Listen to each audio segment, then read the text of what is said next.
Described as the female Indiana Jones, and she joins us now from some exotic location, which I know is not Loch Lomond, that's for sure. Morning, Alice. Good morning. How is sunny Scotland? Oh, it's slightly dreich this morning, Alice, but still very, very bonny. Still very, very bonny, as it always is. Where the heck are you? I'm coming to you live from my terrace in my home in the Atlas Mountains of Morocco, where it's about 38 degrees at the moment. And in my nearest town, Marrakesh, it's 51.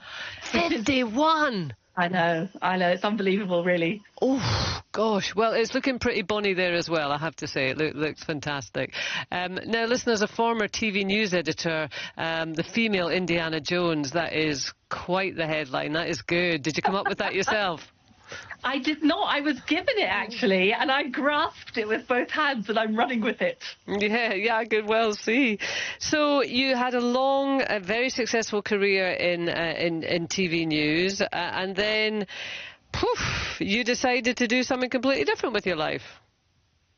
Well, I did, but I was fueled by rage, actually, because I was running a Quango, a quasi non-governmental organisation, and when the Conservatives came into power, they said they were going to shut all of the current ones down and then open 3 more for each one that was shut down. So I had to kill my baby, which was very successful and did a lot of good. And so, fueled by rage, I signed up to cycle from Cairo to Cape Town in the longest bike race on earth. As you do. Well, that's an interesting reaction to a frustration at work. Presumably you always had that in you, did you? That wanderlust, that adventure spirit? I think I did. I mean, like a lot of people, I used to, do it at weekends and in my holidays. But yes, I've always enjoyed traveling. And, my mum is really, my mum and dad were kind of started us off young, because when my mum did her Taffy on the 25th of May, did her law finals at the beginning of June, and then was on a boat to Africa.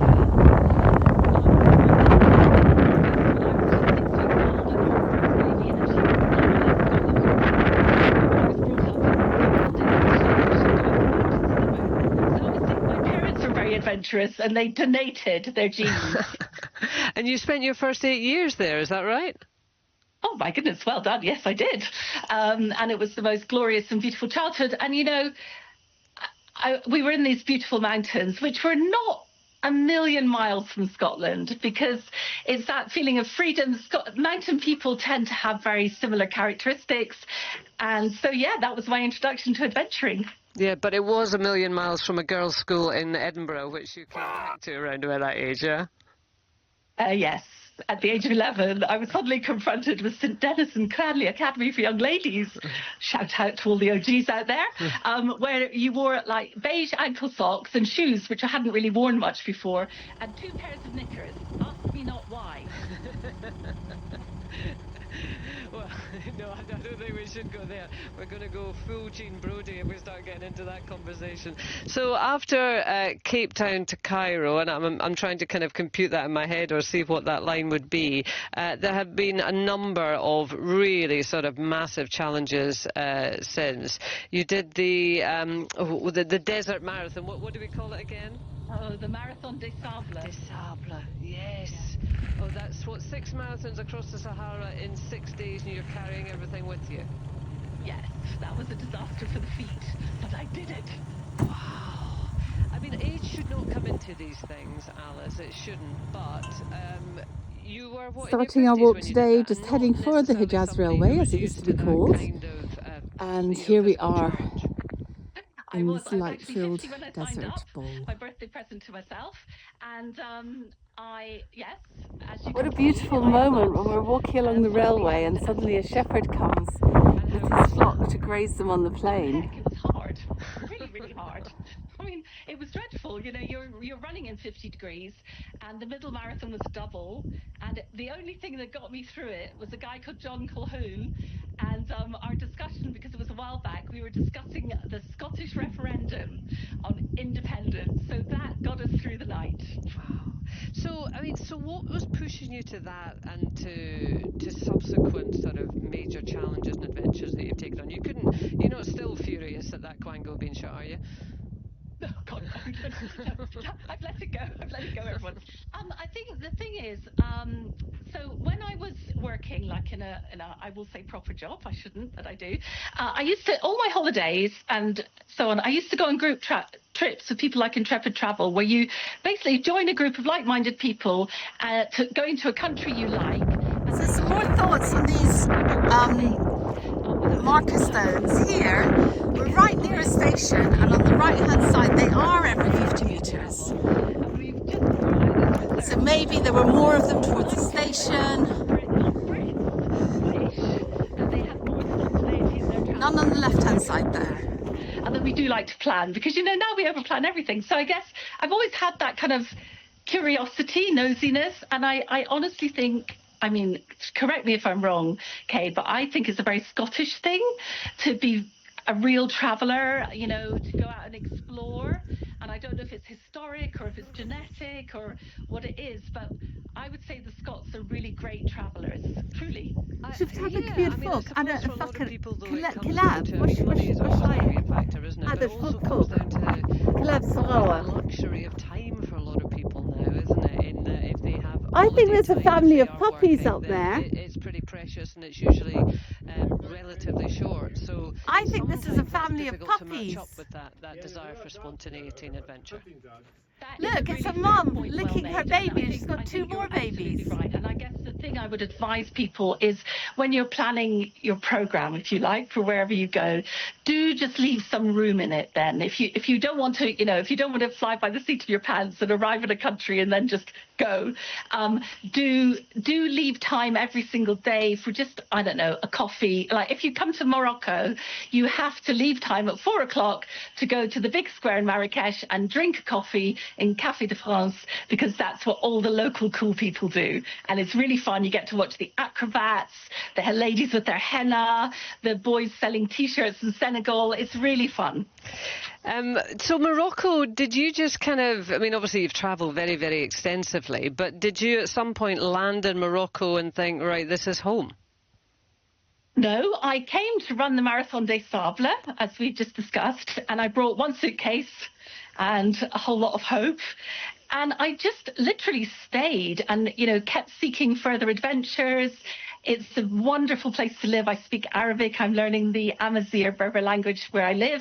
I learn every single day. I find the people teach me all sorts of things that I don't naturally have, like patience. And it's really a very, very nice place to live. And I just have stayed here. I haven't ever made a big decision, because the minute I make a big decision, again, I think this is quite a Scottish thing. I'm a contrarian. Yeah. I want to change my mind and do something different. Yeah.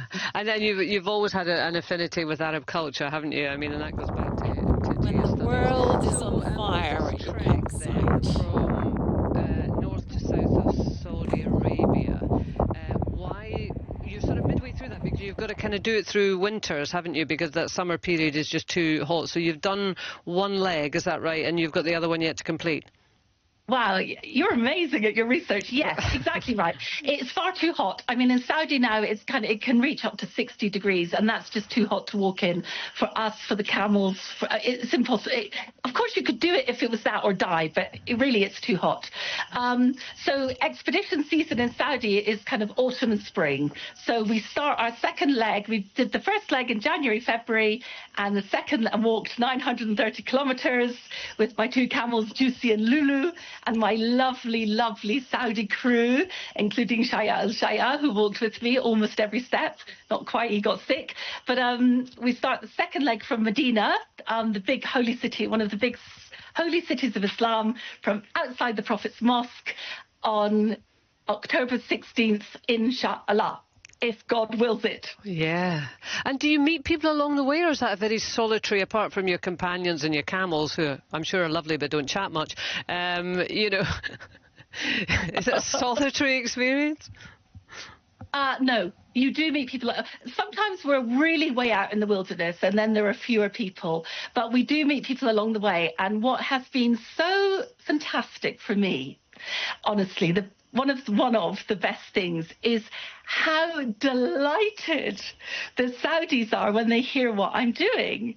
And the second thing is how open the women are to talking individual they are. You know, we tend to talk about the Western perception is that Saudi women are oppressed and kept down and that they don't do anything. This is very far from the truth that I saw on my journey, which was ordinary people. And are you going to be telling this story, you know, out there in the world? I absolutely am. So I filmed every step, which has been exhausting, so I had to do it myself.